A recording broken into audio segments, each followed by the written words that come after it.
It's 2026, and we're back with Lawfully Chaotic. Yeah. Here's the funny thing, though. Yes. So I'm Brian. Hello. And with me, as always, is I'm Kristen. of Kristen's Epic Adventures. And I'm just reading Jason's Discord chat to me because apparently it's been so long since we've done an episode. I forgot when we rescheduled it for. I just brought up one of your old Instagram posts and it says 8:30, not 8. Well, no, that was the old one. That was an old one when we used to be on. No, this is last September. This was the last one we did last year, wasn't it? No, we went till Thanksgiving, didn't we? Yeah. It says 8. Well, anyway, we'll get this. When someone joins us, ask them what time they usually see us. I'm sure Jason knows, and I'm sure I'll catch all kinds of shit from him for this, for screwing up. But anyway, regardless, doesn't matter because we're back. Lawfully Chaotic is back. Season 5, episode 1. Oh my God, we're so excited that we're here early. We're so excited. Yeah. Yeah. Yeah, exactly. Yeah. So we'll punt until Jason gets here. Absolutely. What did you think of our Daggerheart game? Oh, yeah. So, well, let's do, what about news first? We always do news. So what's going on in your world? In gaming, so my Dragonbane game ended. Okay. Yes, and we were playing that for about 10 months, and we got to the big bad guy at the end, and we all died in a TPK, and the bad guy had 2 hit points left. No way! You're kidding me. This is the first time I've ever had a character die, and the first time I've ever been a part of a TPK. Ever. I was gonna say I don't think I've actually ever. Hey! Who's here? I am so confused. I thought we were 5:30 to 6:30. We probably are. First of all, fix our layout because I don't know where your presets. Yeah, which one it is. I'll Is it this one? You do it. It's I total chaos. Correct. We probably are 5:30 to 6:30, and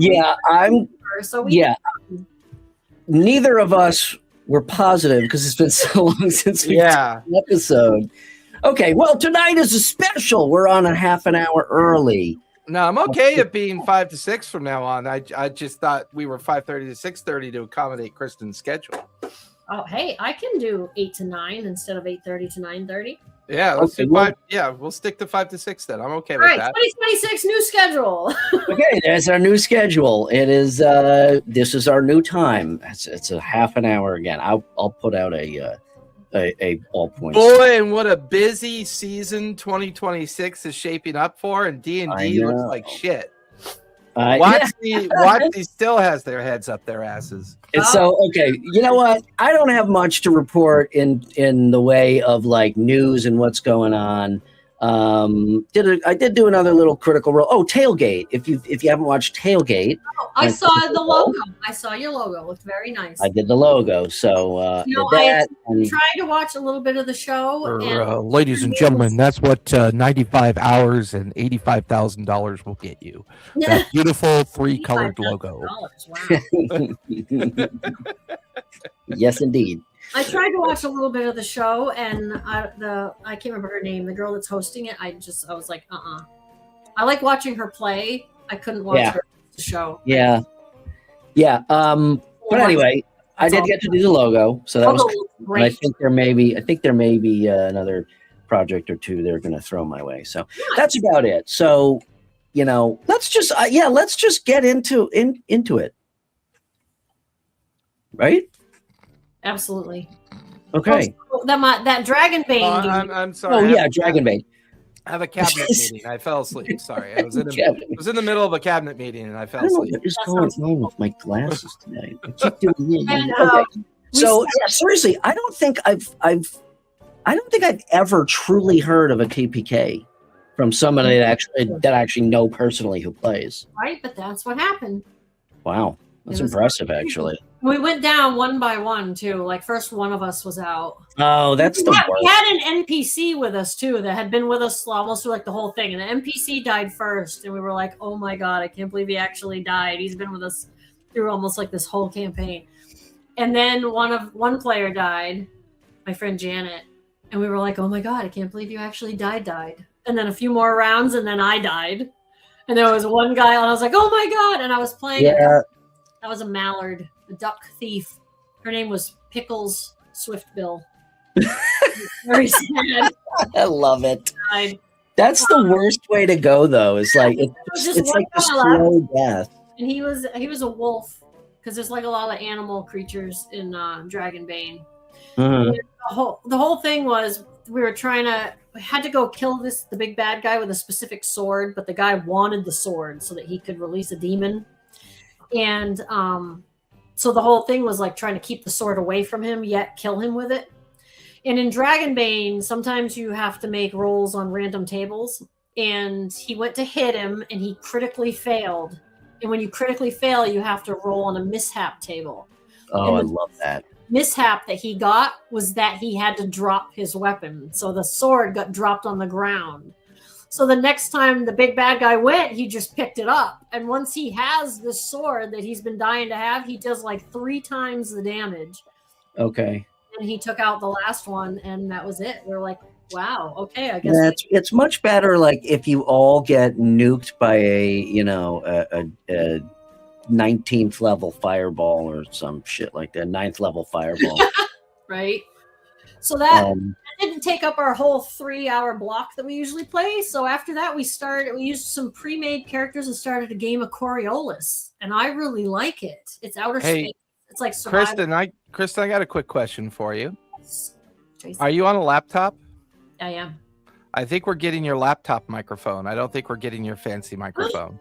You're not getting my fancy microphone. I don't. oh, think is that what it is? I think Oh. that's why it's very tinny, so it sounds Yeah. like a laptop microphone. You know why?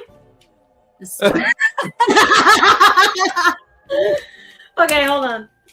This is like We are. Well, me and Brian are a mess, but Kristen is definitely a hot mess. this. If this was a pilot episode, this show would have never seen the light of day. You might have to check your StreamYard Occurred to settings. me this whole Yeah. time that I wasn't even hearing you through my headphones. Yeah, I That's was just funny. you're getting a little clipped, so I didn't know what the reason. Yeah, I'm double so check sorry. your StreamYard settings. Make sure it picked up your microphone. Is that Yeah. better? Sometimes, much better. Yes. Yeah, Oh, yeah. It's much more Oh sultry. yeah, there you go. Oh, so Um, sorry. I'm an amateur. So that's cool. So one thing that I did do, What'd you we do? both did, is finally got to play Daggerheart Yes. in Jason's little arc Yeah. that we did. It was awesome. Some of you may have seen it, but man, that I am in love with that system. I'm sold. Isn't it great? It was so much fun and I like so it too. refreshing to Yep. just not have those guardrails. As Yeah. much as I love mechanics, Mhm. and I do, and I will continue to, it just, that little bit of, adhering to mechanics and resource economy, but just opening it up a little bit was really, really And fun. I'll tell you, anybody that's afraid of playing in a game that does not use initiative for combat, like 2 or 3 times now, I have played with complete strangers, and nobody's like fighting over who's going next. Everybody is kind of like, oh, if you go first and do this, then I could do this. And everybody is just, despite not even knowing each other, sometimes when you sit down to play, Well, I would venture everybody to is guess that it's very worse with cooperative. close friends. it probably Because is. then you don't give a shit. You're like, fuck you, I'm going first. right? But Right? yeah, I mean, there were only 1 or 2 times where I kind of wanted to do something, and then somebody else went first, Yep. and then like they rolled with fear, so the spotlight went. But it was Sure, never. yeah. It was never something. If it had been something that was, that was paramount to our plan, I would have said it Mhm. because that Sure. it was just, well, I'd like to go, and somebody else did, so no big deal, But Yep. overall, it was awesome. So, Jason, thank you for for running us through that. It was really cool. Even though we did destroy the multiplanar existence. What are you doing? I don't know. We're just changing the we music. got to play this new background music so I can avoid do? copyright strike. Because Why would for the other whatever one- reason, Brian's Lawfully Chaotic theme music, I get copyright strikes on it all the time. Yeah, That's weird. It's royalty free. I paid for it. I don't know what think to tell you're you. I get. Sorry, you What? cut out. Say that again. You cut out. I think you have to like upload the license with it, even if it's royalty. Like you have to prove that it's royalty free by uploading Interesting. the license with it or Huh, something. all right. Well, I'll look into that too. We've got a lot of work to do here at Lawfully. You're getting a long list of homework there, Brian. Yeah. So I will add that to the list. That sucks. We'll figure that one out too. And also over on Instagram, I'm looking over on Instagram and our video windows. The overlay looks fine, but our video windows are not sized to the overlay. So I see 2 chins and Yes. a forehead. Wait, So there we go. that Hi. too. So, like I Hi. said, we've got a lot of work to do here at Lawfully Chaotic. We run a very tight ship. We're starting which off is with a part of bang. the fun. So anyway, so Jason, I'll let you lead into it of what you were gonna say because I know we all probably have a lot to say about it, and wouldn't be new season of Lawfully Chaotic without About what? About what? I Well, don't even know what's going on. What's happening with Watsy? Oh, okay. Well then, Well, before we jump into the state of the game and all that fun stuff, I now that I've played about 30 sessions of Daggerheart, Mhm. most of my opinions are pro towards it, but I do actually have 2 cons. One con is because you have such a limited skill set upon which a narrative GM can draw upon to give you a check. It's not always easy for a GM to decipher which skill set seems to make sense. So it seems that the You better mean choosing which ability would apply to that. yeah, because one of the nice things about the 5e mechanic of having that stack of like 25 skills is that you could be a little bit more forgiving in how you hand out the DC checks because there's various skills that could potentially apply. In some cases, I think D&D doubles down on those, like where, it's like perception, insight, and investigation are pretty much the entire game half the time. So it's like, it can seem a little bit weird. But what it's forced me to do is to realize I don't need you to roll all the time in Daggerheart. Like it's more about identifying, and this is the second con, is that this game really is for seasoned GMs. Like Daggerheart really is a game for seasoned GMs who really enjoy narrative play. If you're brand new, if you're brand new to TTRPGs, if you're brand new to the idea of role-playing games and you've never played before, I would obviously recommend Shadow Dark. I would highly recommend Shadow Dark. It's probably the best learning system there is right now. I would then recommend, going between Pathfinder and D&D 2024, if the fantasy genre takes you there.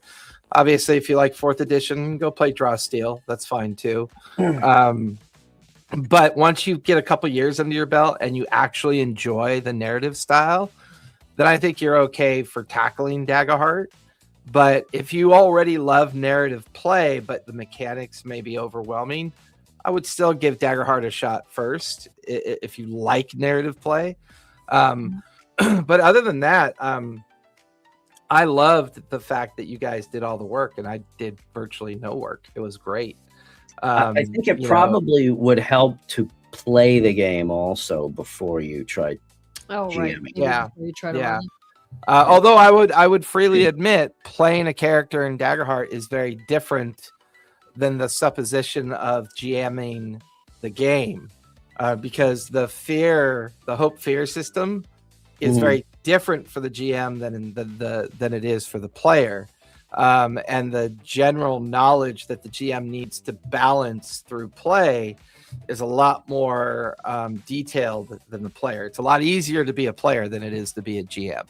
And I don't know how much that would help a GM, to be honest with you, because I was completely overwhelmed by what you guys were doing with your characters. And I was like, I don't want anything to do with those characters. They sound exhausting. Like, holy shit! Are you serious? All of that. Well, yeah, it sounded exhausting to play a character, to be honest with you, because you guys could do so much. It felt so overwhelming to me. I'm like, how do you guys manage it? Like, how do you manage the good meta? How do you get along with each other? How do you look at your stack of vault? Because like once we got into the higher level, you had all those cards in the vault. So now you had to manage your stress to buy your vault swaps in case you were in the middle of something, you realized you needed to swap out a card that was going to cost you stress, which meant not only did you need to realize the, the spaghetti arithmetic of your cards in your hand, but you had to have a cautious eye on what was in your vault, because now you're like, Jason's throwing a homebrew monster at me. How ready am I really, ready to take on this monster or this adversary? Do I have the right cards in my hand? That's interesting, because I don't know about you, Kristen, but as a player, I didn't feel that at all. For me, it was so refreshing to have all those options. And I will say that one interesting thing happened. My only cons so far are a couple of things that I think I've mentioned. One is I want to see like a spell book released of like a shit ton of spells. Because one thing that became very apparent is anybody who's a caster, everybody's got the same spells, because some of them are really cool and some are less so. So when there's such a small compendium of spells to choose from at this point, everybody ends up taking the same ones. But again, that's an easy fix. Just release. Well, that's only going to happen though too if you have like two characters that share a domain. If you're not sharing a domain, you won't have access to the same ones. Well, it's true, but don't forget, there's a lot of crossover because everybody's got two domains. So the chances of one of them crossing over, Right. The other one is, Jason, I kind of agree with you on the skill thing. I think I would still like to see a skill list. I don't think they could slot that in, because then how would you level that unless they added those leveling I think options? one of the things I meant to add on to that commentary is that I think the GM needs to do a better job of reminding players about their experiences. Yeah. Because they provide you with all that hope to spend. Mm-hmm. And while you tend to spend more stress on your skills than you do hope, people forget to use hope to buy their experiences. Right. Otherwise, there's very few things you spend hope on. There's the team effort one, tag team. You spend. Well, every character has a hope feature that costs. Yeah. They have at least. I didn't use mine that much. Yeah, so you can spend it if you want, but you're right, not as much as stress. Not as much as stress. Stress between once you get into the higher levels, it feels like stress is super important. It is like it's your ability to take things out of the vault. It's your ability to do about half of your card functions. It also becomes a thing for my adversaries to take away from you. So like, when an adversary does that bellowing yell at you and you fail a check, you lose one stress. Yeah. Right. So if you're not keeping an eye on that stress pool, yeah, and it's suddenly funny, find yourself at zero stress, which means you're unable to initiate anything. And anytime you take stress, you're automatically taking hit points off at that point. Yeah. Now, I don't remember who it was, but I heard somebody else saying one thing that they do is bargain with their players with their stress. Sometimes they might roll and they'll fail. And they'll be like, well, we could just turn that into a success for 2 stress if you want. Yeah, that's the I was just going to say. That's my pro. That's one of my pro features about it is that I feel like it gives you a lot more currency to negotiate with me. Like you could lean across the table and go, hey, storyteller, can I spend 2 hope to do this? Right. Yeah. And it may have no mechanical value to the mechanics of the game, but you have currency to spend. Who am I to say no? Don't spend hope. It's like I was gonna sounds super say, cool. Then do it. I think spending that hope makes sense. Yeah, I was going to say about the skill thing. I would still kind of like to see a list of skills rather than figuring out which one goes with which ability. But in essence, if you think about it, there's no difference between the skills in D&D and Daggerheart other than they don't pre-list them out for you. All the skills in D&D fall under one of those abilities, so it generally is the same thing. It's just right, but they use proficiency differently in D&D. I like the proficiency better in Daggerheart because I do too. But I'm just saying, like, now that I'm thinking about it, it kind of is the same or can be the same. But it's funny that you said that, Kristen, because I was going to say, wouldn't it be cool as a mechanic, if you could spend a stress on skill checks to get like advantage or something like that. I don't know if a stress point is worth a D6. I know, right? I don't know if it is. That's the other thing. I mean, my character I gave myself 10 stress slots. Yeah. And I still burned through them like crazy and was scrabbling. Like, I like the whole idea though of like negotiating in the moment. Did you see? I don't know if you guys have been watching the new Critical Role. I have, but Brennan Lee Mulligan negotiates with them a lot. Yeah. Things. He added a homebrew rule, and I can't remember what he calls it. And I honestly, I feel sorry. I don't also remember what they get to do in the moment, but to do something, I can't remember what it is, if it's advantage or if it's a re-roll or something, he'll make them actually check off a failed death save prematurely. They're not even at 0 hit points. And he'll be like, well, for a failed death save, you can do blah, blah, blah. And he calls it something. I forget what. And I was like, holy shit, that's really kind of cool. Wow. He does like a lot of negotiating with them. Okay. The other thing I like too is when he has them make a check, he literally might, rather than just there's one target number, and if you make it, this happens, but if you don't, it doesn't. He gives like degrees of success. He'll be like, well, if you hit at least a 10, you can have this. If you hit at least a 15. Yeah, I've been doing that. Yeah, I've been doing that since 20. Yeah, I've been doing that since 2014. As soon as DCs were introduced. Yeah, I've always done a sliding scale. So like, if I set a number, if you meet it, you get what's expected. But if you beat it by huge margins, I give you way more than what you expected. Mm-hmm. If you miss it, I'll give you just a little bit. But if you fail, I'll lie to you. So like if you fail the DC check, I'll actually give you false information to mimic the idea that you failed the check. Like utterly failed the check. Yeah. So if you like roll a 1, 2, or 3 on a DC 15, I might say, oh yeah, there's no traps. In fact, it looks perfectly safe. Right.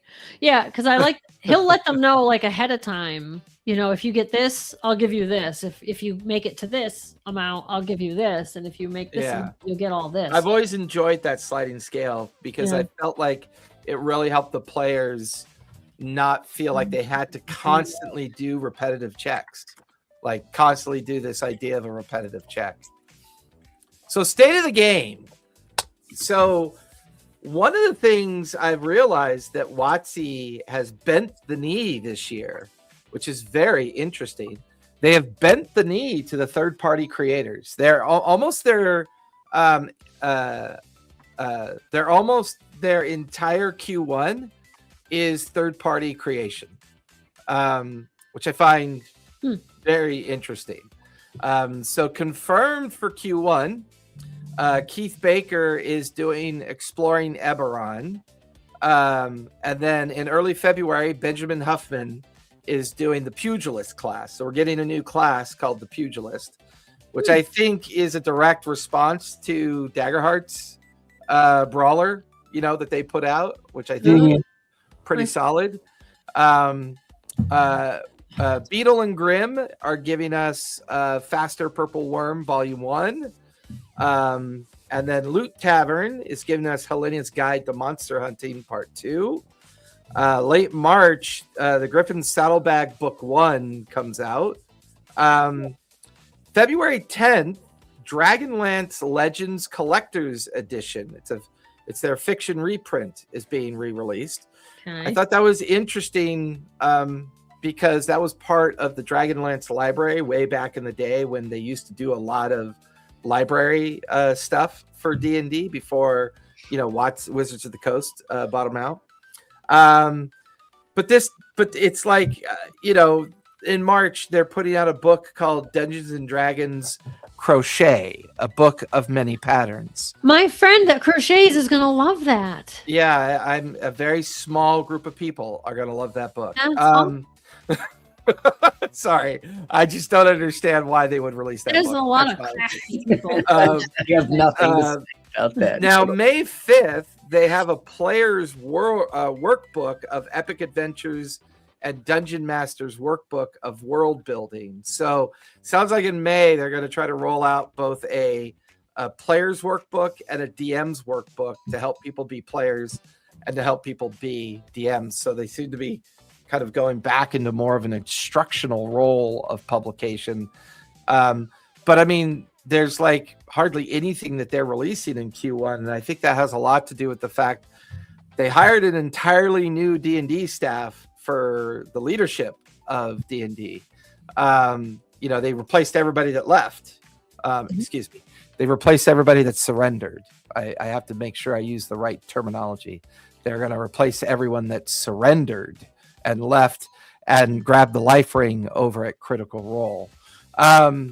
So, I get that. I get why their Q1 is so anemic is because they probably don't have a Q1 roadmap at this point because they don't really have a leadership team to even develop any releases in Q1. So it kind of makes sense. However, the rumor mill sounds amazing. Rumor has it that Dark Sun is getting a new world book published by WotC, which I think is going to be potentially in June, which is technically Q2. So it's probably why it's not in their Q1 roadmap. However, there's also speculation that Ravenloft is going to get a new setting book. So I'm really excited about that. I love Ravenloft. If they actually build a whole new setting for it, I think that would even be better. Brian, you'll get a kick out of this. Project Sigil. Development has ended. The 3D VTT will remain active until October of this year, after which the servers will be closed. So after October 26th, they're going to close the servers. So anyone out there investing your time and effort and energy in establishing a campaign in Sigil VTT, don't bother because they're just going to shut down the servers after October. Do not waste your time. Do not waste your effort. Sigil is garbage. Go find something else that's less garbage and put your time and effort into that. The fact that they're still talking about it just baffles me. They should close the servers. I thought it was. They should just close the servers right now. If you ask me, it's crazy. Yeah. Paizo, Starfinder Second Edition. We're getting a new Alien Core Pocket Edition. We're also getting Galactic Ancestries. I'm really thinking of picking up all the Humble Bumble PDF on all the Starfinder stuff.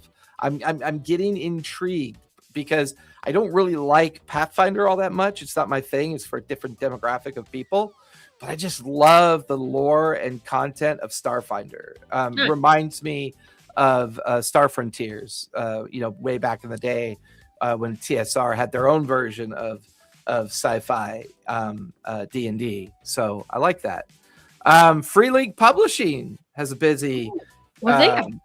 So Free League Publishing has the Flowers of Algarab, their first campaign expansion for Coriolis, the Great Dark.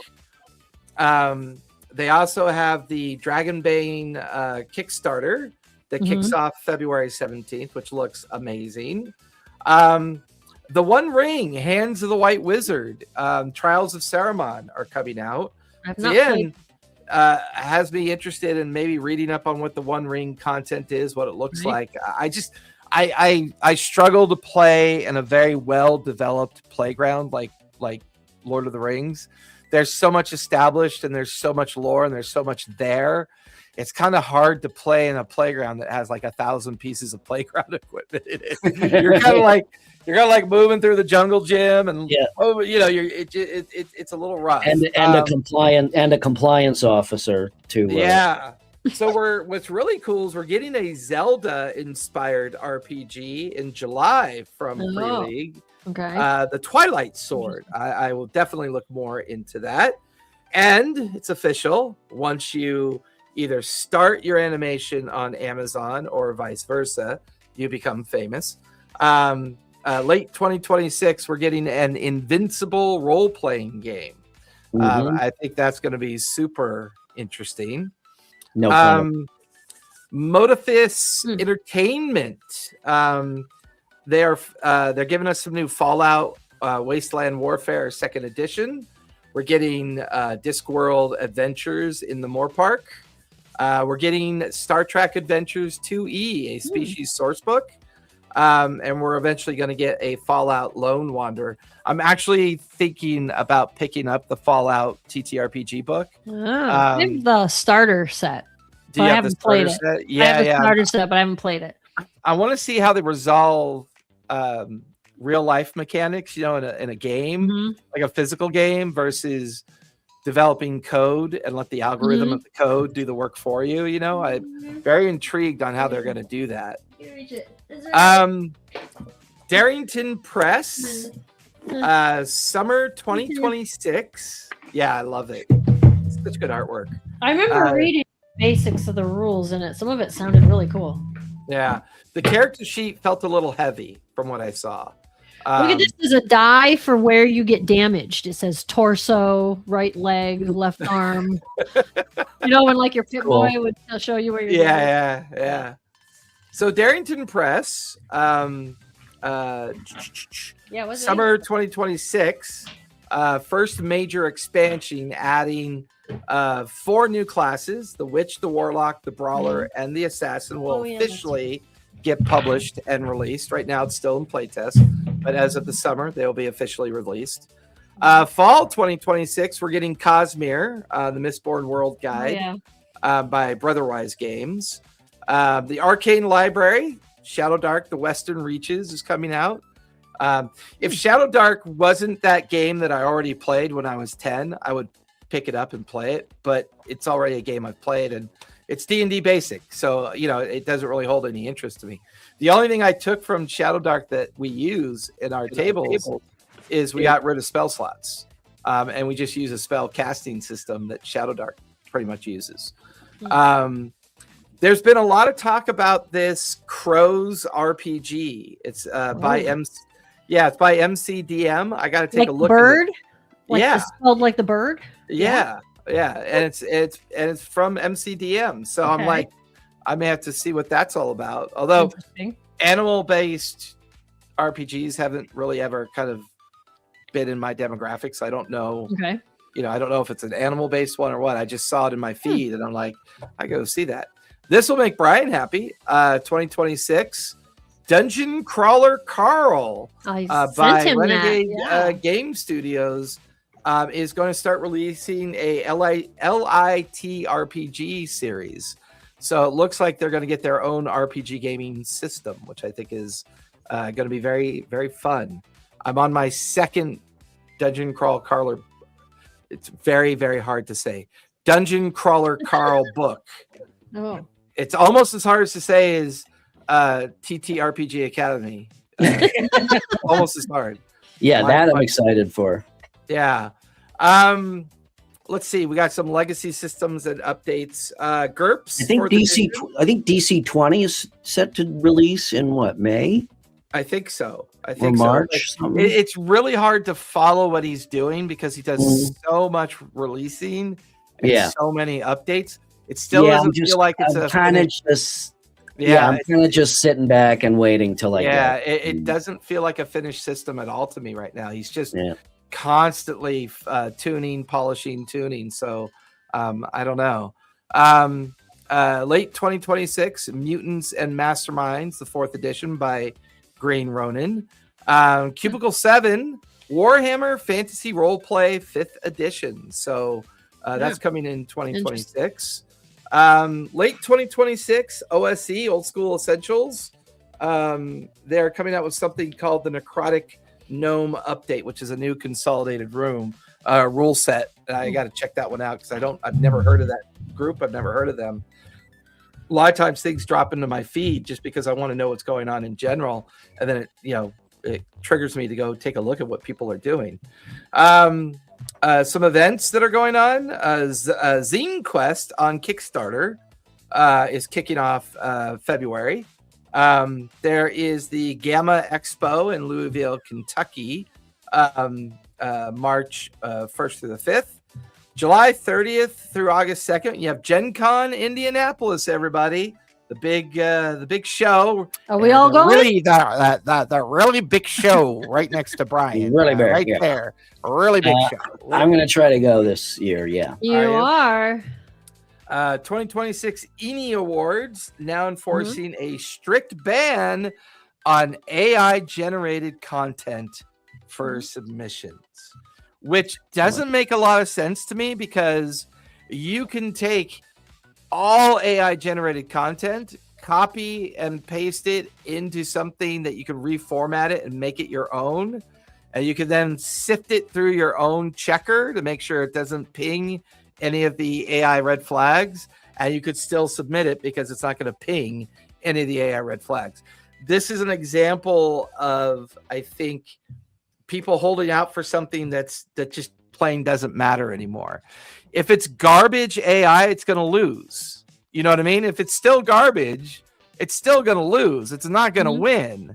I think they just got to, just kind of realize the world that we live in and not waste your time with that shit. It's just like, What are these awards? What are these awards? The ENI Awards. The Ennies. Yeah, Ennies, whatever they're called. It's like TTRPG and board game awards. Yeah. Mm. It's the one that Shadow Dark took in spades that one year. Okay. They won Well, everything. one thing that I have heard somebody say, and it kind of made sense to me about AI, was that those of us that some people don't mind it and some people dislike it, and that's because we didn't grow up with it. But eventually, when we're there, all the new kids will have grown up with it and they won't mind. Like, they won't care. They'll just Well, they already don't care for the most part. right, because they grew up with the technology. Yeah. So they're like, what do I care if it's made with AI? Whatever. It's kind of like the kids growing up now not realizing that ATMs are a thing anymore, because most of them use their phones. Use Venmo, PayPal. Yeah, you use everything else for Cash transactions. And Right. if I need Why would you cash, go to an ATM and get cash? No one needs well, it. and if I need cash, I'm at the grocery store. I could just ask for cash at the grocery store. Right. So it's like, I look at my computer and I look at online places to build a computer. No one even offers barely anymore a DVD. Oh my DVD God, player, I know. Yeah. I've got the French Rosetta Stone on 5 DVDs and I can't play them on anything. I actually, believe it or not, I actually kept my external Apple SuperDrive Blu-ray player. Yeah, because I still have a CD player. Mostly because I just forgot it was in my drawer. But now I'm like, well, if I find this random disc with something on it that I need to read, right? I want to make an observation on the get back to Wizards of the Coast and their releases. What is there been any more on D&D 1/6E that some people are calling it? I can't find think so. anything in the It's rumor just mill with at all. 2024. It is. Okay, Yeah. because I couldn't either. So I figured maybe, classic WotC MO of just quietly They dropped. die. Well, and people are just because people started I- calling it 2024, so they just well, dropped. I think that really only came up during the playtest cycle. And all the cycles of testing. I think at that point they were just throwing names out there to see what would stick. I truly We still don't know if it technically is a true 6th edition or if it's just more evolution of 5e. no, it's neither. It's 2024 rules. It's what's already that's what I out. mean. yeah. That's what I Yeah. mean. 2024 is an evolution of 5e. No, they don't view it that way. Now they're calling it 2014 or 2024. People Correct. aren't even calling it Semantics. You Well, didn't change the semantics for overall you. mechanical. They tweaked some stuff they thought was unbalanced. This isn't even worth this argument. A 13-year-old is not going to care about versioning. A 25-year-old You're might missing the care a point. little. I don't Old care what it's called. It could be called toilet water and then version shit in a bucket. It doesn't matter.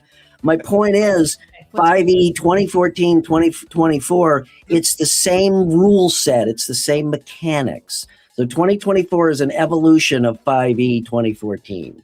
Well, Some people are Yeah, speculating. they didn't change any Some mechanics. people are speculating that there will actually be a sixth edition, which I will hadn't heard be that. like, okay, start over with all of the books. I hadn't heard that. Because You it's- think they would do that when they just released There- 2024? I'm just saying there is speculation. Where don't- did you I have- find this speculation? but it does. But it Well, does me go back. I wasn't able to find it again, which is why. Oh, we conveniently couldn't find it. And Well, it does go back to the reality that mechanics I don't believe make you. a system, but mechanics are part of a rule system. So once again, their failure to address the action, bonus action, movement, reaction mechanic, which is the core of the playability of the character, is something I think they have to address in a newer version at some point. The rule okay, set. but then that would mean, and here's where I'm getting at. They went all in on 5e for a lot of years. I mean, it's been 10 10 years, you know, yeah, 10 years, right? Yeah. I, for one, I only started buying books again a few years ago, and I have a stack of 5e books, it's twice as tall as me. So for them in such short order, I agree that D&D has pain points as a mechanical system, which is why all of these third-party systems are coming out. But if you make that change, you're introducing another version, and it's not backwards compatible with all of your 5e books that are based on those rules. Correct. So I would wager that we have another 5 years before that ever gets put on a roadmap. Well, and here's why I'm not saying you're wrong, but I wouldn't make that claim. I'm wrong. I just won't agree with you. Because it's WotC. And what's interesting is that whole list of releases, nothing piqued my interest one bit except for Ravenloft, only because I'm also such a Ravenloft fan. Right. Okay. Nothing else even there wasn't even a little blip. And it's funny because let me finish. I think a lot of it has to do with I'm tired of WotC's bullshit. I mean, I've got everything I need to play D&D 5e, call it whatever, 2014, 2020/2024 until I'm dead. Okay, so I'm good. I'll be damned if they were to come out with a new system, even if it was better, unless it was award-winning better, which I don't believe it would be. I'm not going balls deep again on a huge collection of books. And furthermore, people say. I don't know. There's Until another something that's intriguing. There's another piece of. I could see that. Let me get rid of this smudge on the border. Pixels, dice, pixels. Yeah. I see what you mean. You'll definitely hold to that word of not buying more books. I got you. You say that you wouldn't buy them until you hear that there's some new thing that you're like, oh, that really. Oh my god, that cover's got a foil. There's another. Guilty, yes, normally. But there's another piece of news that you may or may not have heard about. Oh. But WotC, and specifically Chris Cox, our friend, basically fucked Magic the Gathering to hell and gone. Because what they did is they released a 30th anniversary edition, which I guess is a reprint of all of Moxes and Black Lotus and all of the old cards and stuff. Now, obviously, they're obviously going to be marked somehow as the 30th anniversary edition. Sure. So if you've got an original Black Lotus and a 30th anniversary one, there's obviously going to be a difference. Same thing between Action Comics #1 and Action Comics #1 38th printing, which I have somewhere up on my wall. But so what they did is they printed so fucking many of these things that they are now being sued by their own shareholders for completely potentially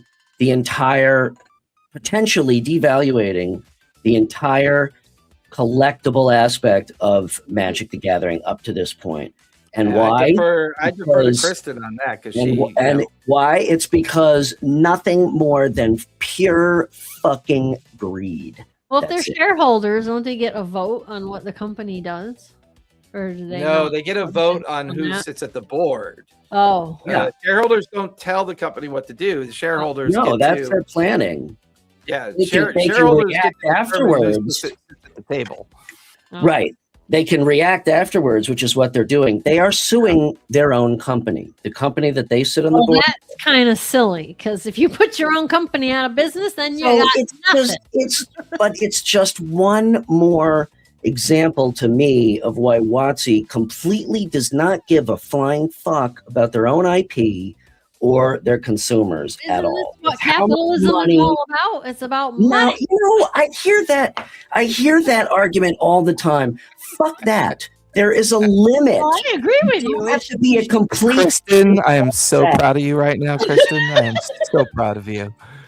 Come on over. I agree with you, Brian. That the dark side. Some of us care that we don't want them doing that, but ultimately these are big giant companies that are just going to do it anyway. Absolutely, but that doesn't mean that it's a good thing. So I'm just saying, for me personally, I have such a sour taste, and I'm just saying, again, this is me. I have such a sour taste if you want lots of profit. If you want lots of profit, it's a great thing. Okay. Well, as a customer, I have such a sour taste in my mouth for everything WotC does right now that's my point. That whole list of stuff that you recommend. Am I going to spend my money on any of that? Nope. Well, it doesn't matter. Me. I don't want to give them any more money right now. It's just to be clear that their Q1 roadmap is virtually none of their own content. Almost 80% of their almost 80% of the Q1 roadmap is other people. They're just selling it on D&D Beyond. Oh, like they're publishing it? Yeah, like they're publishing it for them. So it's like not only do they not have a plan for Q1, Q2 because they everyone else bailed and they hired on a whole new force of people. But to Brian's point, they clearly, because they don't have a D&D plan, they need to make up those margins. So they're just pulling out the big, bucket of Magic the Gathering and reaching in there for cash. And like, all right, Hasbro's got to stay alive. Let's everybody use one of those likes IPs. that Black Lotus thing. Why don't we put another one of those out with a little seal on it? Exactly. Like I said, that's my point. They don't care. They have no regard for their own IP. How are you supposed to get behind a company and invest in their products? And they don't even give a shit about them. Don't play. And the people that are in charge of Magic probably don't play, so maybe they don't understand the consumer. Hello, that's part of the fucking problem. It really is. You've got this douchebag running things. Boy, he's hot tonight, isn't he? He's spicy. I've had a rough time lately, to be really perfectly honest. That's going on. Everything is rough for everybody. It really is. Really. It pushes. And that's one of the reasons. That's one of the reasons why I have. It's been like almost 2 months since I've posted anything on Instagram. But anyway, that's neither here nor there. But the point is, actually. My point is, I think WotC has really got some thinking to do because, first of all, I'm a little disappointed in these third-party creators who are now in bed with WotC. I'm not saying I'd be any different, okay? If I could make that money too, and I know I'm contradicting what I just said about them making money, but again, it's the level of hypocrisy. You know, when we do that, we Oh. can't understand a single I- syllable that you He say. said know, I something do about that. hypocrisy. She heard me. She heard me. Yeah. There's a point at which it's no longer hypocrisy, it's just douchery. It could have something to do with the way the economy is right now, and everybody needs some money. So they're like, you know what? It's not an ideal situation, Whatever. but I Okay, gotta pay whatever. the I'm bill. not don't judging that. But my statement is, I think they've really got some thinking to do, because there's a whole shit ton of third-party creators Mhm. that are coming out with their own shit. They could just Case sell in it on their own. point, that gigantic list you read off. Yeah. And people are going to start bailing on D&D, not only because the stuff is better, but it's going to be easier Yeah. to leave a bad relationship than a really good relationship. It's kind of like they're just rearranging the deck chairs on the Titanic, right? Exactly. Yeah. Well, So- I think Hasbro has to find their tiller, and I think the problem that Hasbro itself has, being the umbrella of this mess that they have to deal with. Just to be clear, I lump every WotC and Hasbro. It's the same fucking thing. No, well, so To me, it's the same thing.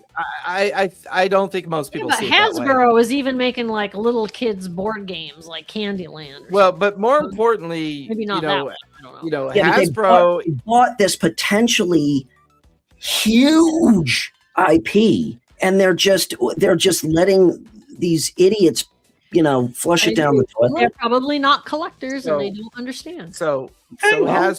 Hasbro, which is a publicly traded company, owns Wizards of the Coast and some Mhm. other IPs underneath that umbrella, right? Kenner and Mhm, yeah. some other stuff. Parker right? Brothers, I think. Yeah.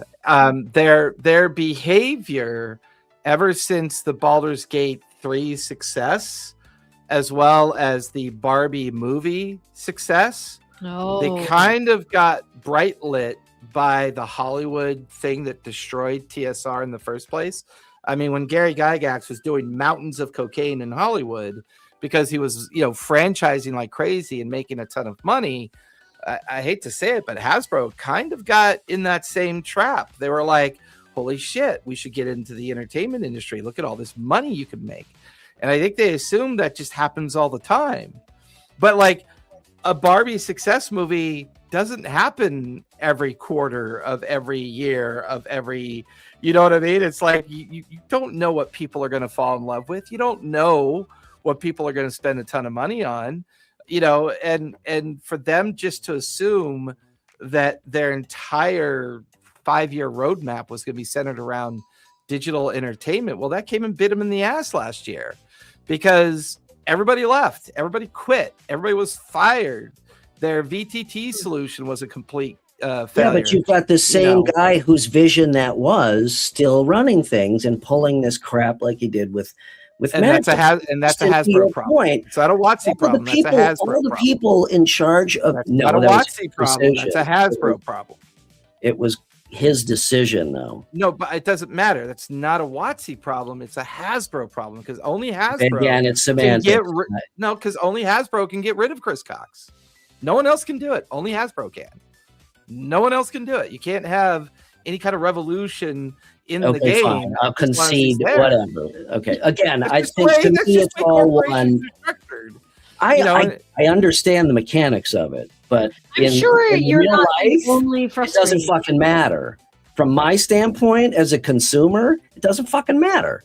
But I And to guess your I don't- and Kristen, you said yourself, Magic, D&D, all this shit. Yeah, these people aren't collectors. They don't play. That's exactly the goddamn problem. You think Critical Role would be 100th Right, they're as actually successful players. if it wasn't based around the people that built that and what they do? That's the whole brand, is those guys. So you've got people that don't give a shit about the products they're trying to sell you and make you care about. So Right. again, my point is, to me, I'm Sure. kind of done with WotC for now, unless there's something truly earth-shattering. And like I said, I mean, I don't care either way, to be honest, because I Hey, can Chris, indeed. Listen, I've got this recording for for as long as I I have this, want. I have this recording in season 1 of Brian saying the exact same thing. He said, right now. Well, I would assume then if And he's I didn't spend doing it money. more I- than I once, didn't- No, then it you probably didn't. really You matters. only went after When a few did of the collections. When did Yeah, you only went Spelljammer after a come few. out? When did Spelljammer? Yeah, that actually Spelljammer came out in 2024, I believe. It was a Okay, I did not spend any money on Wizards of the Coast stuff other than I think I bought one, maybe two digital versions of one of the books in D&D Beyond because I'm doing paid games and I needed it. I did not spend $1. I haven't either. So Spelljammer was the last thing I bought, and I've never for even opened that, don't call me hypocritical for that one thing. There is way too many other fun and exciting games to try. Yeah, Well, and I- it's spent coming like out, 8 and years that's playing why I get it why these other why these third parties. Things like Stranger Things that are going to get a lot of people to have D&D be the first role playing game they try. So, Of Right. course, Right. of course. but And- that just means that with this we can go and just play other stuff and be like, But as "You a guys can have your game, and we'll go." as a professional pay-to-play GM, I rely on D&D's popularity. It's very hard for me to get a cyberpunk Code Red game together because there's fewer people. That's different. I can't Right. fault anybody for if you're running paid games and you need content versus because the that's professional environment. absolutely. Yeah. Absolutely. I would do the same thing. Yeah. But as a player, just as a casual player, personally, I'm kind of over the whole WotC thing, to be honest. Sure, it feels really crappy when you feel like a Especially company that after you really playing- used to like let you down. Yeah, and Crappy. after we played the 4 episodes of Daggerheart, that kind of the lock clicked in my head, like, wow. And it's not just because it was Daggerheart. It could have been we could have been doing Cosmere, we could have been doing Blazon's Art, whatever. But just finally experiencing another another option. Mhm. Okay, because you're right. Most people, especially people, I would venture to say almost 100% of people that are not role players, to them role playing is D&D. So yeah, of course. But Yeah. Popularity, Anyway, popularity has a lot to do with it. It's hard. Well, and human beings are creatures of comfort. And when you have something that you've liked for decades and then all of a sudden they switch it up on you, you can feel really let down, like, oh man, I really and that's why I wouldn't be surprised if in 2 or 3 or even 2 years they do come out with a 6E and be like, hey, now you can buy 50 more books. I actually think because they've set themselves up for obvious failure by not having leadership and not having a prepared roadmap and a clear guideline into what to expect over the next couple of years. I mean, they're setting themselves up for sale. I could easily, I could on my thing. No, because I could see 10 cent. I could see 10 Cent buying them. Depending on who buys them, yeah. If 10 Cent Production buys them, I mean, holy crap! And Talk about then it's game over at that point. But 10 Cent is the only people out there with enough money to buy whatever they want right now. So I mean, not if there was a co-op formed or a group formed. like with Twitter. Exactly. Yeah. Anyway, so it wouldn't be. I wanted to come into 2026 raring to go with a rant cam. So there it is. But hey, now I got it out of the way, so I don't need to talk about WotC anymore, unless, like I said, there's some actual news to talk about. So well, they are hiring a game designer, Brian. If you want to go help, okay, I'll get right fucking on that. And they've hired a whole new art director. They're hiring an art director. They hired a whole new leadership team as well. You know what? It's an all new leadership product designer. I'm gonna apply to that just for kicks. Just so you know, I don't know as it's remote. You'd have to move to Washington State, but you could bring your boat. Hey, it's been like 12 below for 2 fucking weeks here, and I feel literally like I've been sent to fucking Siberia. My air conditioner is on right now. It's so hot here. Yeah. It's You cold. can't talk to me about moving in the winter, middle of winter in Chicago, because almost any place that you say, I'll be like, yeah, I'm there. So, Well, we did it again, Oh, folks. here's the salary. Do you want to know the salary? Oh wait. yeah, what's the salary for the art director? The range is 112,000 to 170,000 a year. Wow. Okay, then their definition of an art director is different from the agency world's definition of the art director. Probably. Yeah. Well, anyways, there we did. We did it again, folks.